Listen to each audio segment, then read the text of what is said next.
मेरे गांव के प्रति सरकार का रवैया उदार है। गांव की चौपाल में प्रधान की कोठी शानदार है। प्रधान जी नेक और ईमानदार हैं, विकास के प्रति जागरूक और वफादार हैं। गरीब उनके गुण गाते हैं, अमीर उनके पांव पड़ते हैं। उनकी मिसाल पूरे जिले में दी जाती है। हाँ, कभी कभी जब किसी मंत्री या विधायक की गाड़ी आती है तो कोठे से किसी लड़की की सिसकियां सुनाई दे जाती है। ये आम बात है। वाह वाह वाह वाह वाह। आइए एक रचना। मित्रों, आज के आतंकवादी परिवेश में हम कहाँ खड़े हैं? मेरा यह मानना है कि आतंकवाद पहले भी था, आज भी हो सकता है आगे भी रहे। इसके रूप बदलते ही जाते हैं। मैंने इसी को मूल्यांकित करने का प्रयास किया है। कविता, आतंकवाद से मेरी मुलाकात और कविता की शुरुआत होती है कि मैंने तुम्हें कहीं देखा है, मुझे याद आ रही है। जब तुम मिले थे बड़े खिले खिले थे, तेरी तर्जनी के इशारे पर हर शहर, हर गली, हर चौराहे पर मानवता और दानवता में द्वंद्व पराकाष्ठा की ओर अग्रसर था। और तुम बड़े चाव से, निष्कपट भाव से नैतिकता के क्षरण में, न्याय के चिरहरण में हाथ बटा रहे थे, बौद्धिक सन्मार्गों को धूल चटा रहे थे। वाह वाह वाह वाह। और मैं तुम्हारे अस्तित्व की खोज में उलझा था, पर तुम कौन हो यह प्रश्न नहीं सोचा था। पर अब तुम्हें जान गया हूं, पर अब तुम्हें जान गया हूं, तुम्हारे अस्तित्व को पहचान गया हूं। पहले तुम रहते थे पर्वत की घाटी में, रोती सिसकती गरीबी की माटी में, शोलों थपेड़ों बवंडर के गांव में, पूस की बर्फीली ठंडक की छांव में, हंटर की चोट से टीसते घाव में, पानी को स्वर्णिम आजादी की चाव में, घास की रोटी में, फटी लंगोटी में, बापू की पगड़ी में, अम्मा की गुदड़ी में, दीदी के हाथों की उजली रेखाओं में, मुन्ने की हिचकी से कांपती दिशाओं में। खाते थे कंदमूल और जड़ी बूटियां, तोड़ते थे शोषकों के घरों की चूड़ियां। शोषक के घालक थे, शोषित के पालक थे, कुछ भी थे, अच्छे थे, सच्चे थे। पर अब तुम्हारा रूप बदल गया है, तुम अपना केचुल निकल गया है। अब तुम जंगलों से शहरों में आ गए हो, डिश और डोसों पे छा गए हो। रंगीनियों से तुम्हें प्यार है, तुम्हारे लिए शबाब का खुला बाजार है। अमीरों की अमानत के रक्षक हो, निरीहों के अस्मत के भक्षक हो, हंटर की चोट के नायक हो, गुलामी की जकड़ी मानसिकता के पायक हो, घास की रोटी खिलाने के प्रेता हो, फटी लंगोटी पहनाने के नेता हो। चूड़ियों को तोड़ना तुम्हारा विकेट है, अस्मत को लूटना तुम्हारा क्रिकेट है, और तुम्हारा यश दुनिया में निर्विवाद है। तुम्हारा ही नाम आतंकवाद है। वाह वाह वाह वाह। एक और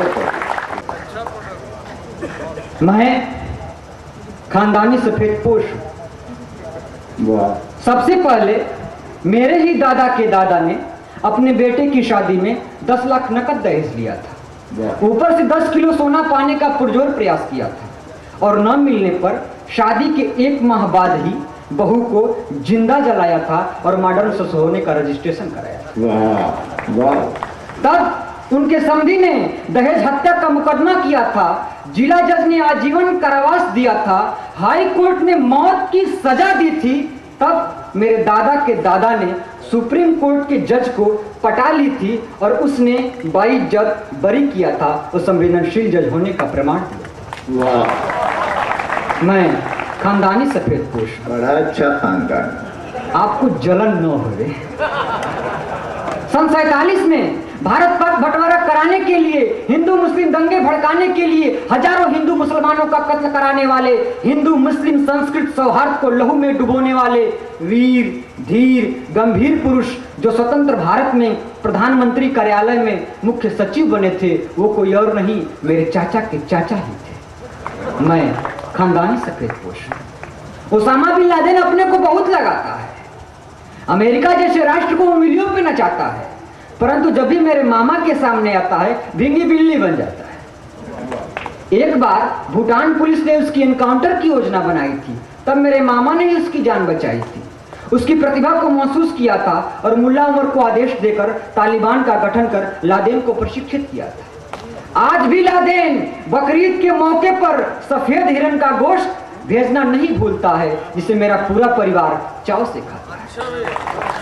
और एक बंद खास तौर से आप बुद्धिजीवी श्रोताओं के लिए देना चाहूंगा कि मेरे फूफा दोरस किस्म के मनुष्य हैं। मेरे फूफा दोरस किस्म के मनुष्य हैं। वे साक्षात देवर्षि नारद के शिष्य हैं। गोधरा में जिन मुसलमानों ने हिंदुओं को ट्रेन में फूंक दिया था, उन सबका नेतृत्व मोबाइल फोन से मेरे फूफा ने किया था। वाह। गोधरा में जिन मुसलमानों ने हिंदुओं को ट्रेन में फूंक दिया था, उन सबका नेतृत्व मोबाइल फोन से मेरे फूफा ने किया था। और फिर गुजरात में जहां जहां भी दंगा हुआ, मौत का नाच नंगा हुआ, उसके पीछे मेरे फूफा का ही हाथ था, क्योंकि प्रशासन का दाया हाथ उनके साथ था। मैं खानदानी से खुश हूं। अपने पिताजी पर मुझे बहुत गुस्सा आता है। अपना खानदानी काम उनको तनिक भी नहीं भाता है। उन्होंने सारा गुड़ गोबर कर दिया है, पैतृक प्रतिष्ठा को कीचड़ों से मर दिया है। मेरे प्रतिष्ठित खानदान में वे ऐसे व्यक्ति अकेले हैं जिनके सिर्फ हर्षद मेहता, लालू और जयललिता तीन ही चले। मेरे प्रतिष्ठित खानदान में वे ऐसे व्यक्ति अकेले हैं जिनके सिर्फ हर्षद मेहता, लालू और जयललिता तीन ही चले हैं। रिजर्व बैंक में उनकी छोटी सी नौकरी है, छोटा सा काम है, 5 अरब का घोटाला ही सिर्फ उनके नाम। और मैं महाकवि प्रवीण कुमार, मेरा कविता से कुछ नहीं है सरोकार। मैं सिर्फ कविताएं चुराता हूँ आदरणीय। मैं सिर्फ कविताएं चुराता हूँ, शिक्षित बेरोजगार जनता को सुनाता हूँ और खूब वाहवाहियां पाता हूँ। पद्म भूषण, पद्म विभूषण, ज्ञानपीठ और भारत रत्न तो मुझे मिलना निश्चित है, क्योंकि सांस्कृतिक मंत्रालय और प्रधानमंत्री कार्यालय मेरे भावी ससुर की निजी संपत्ति है।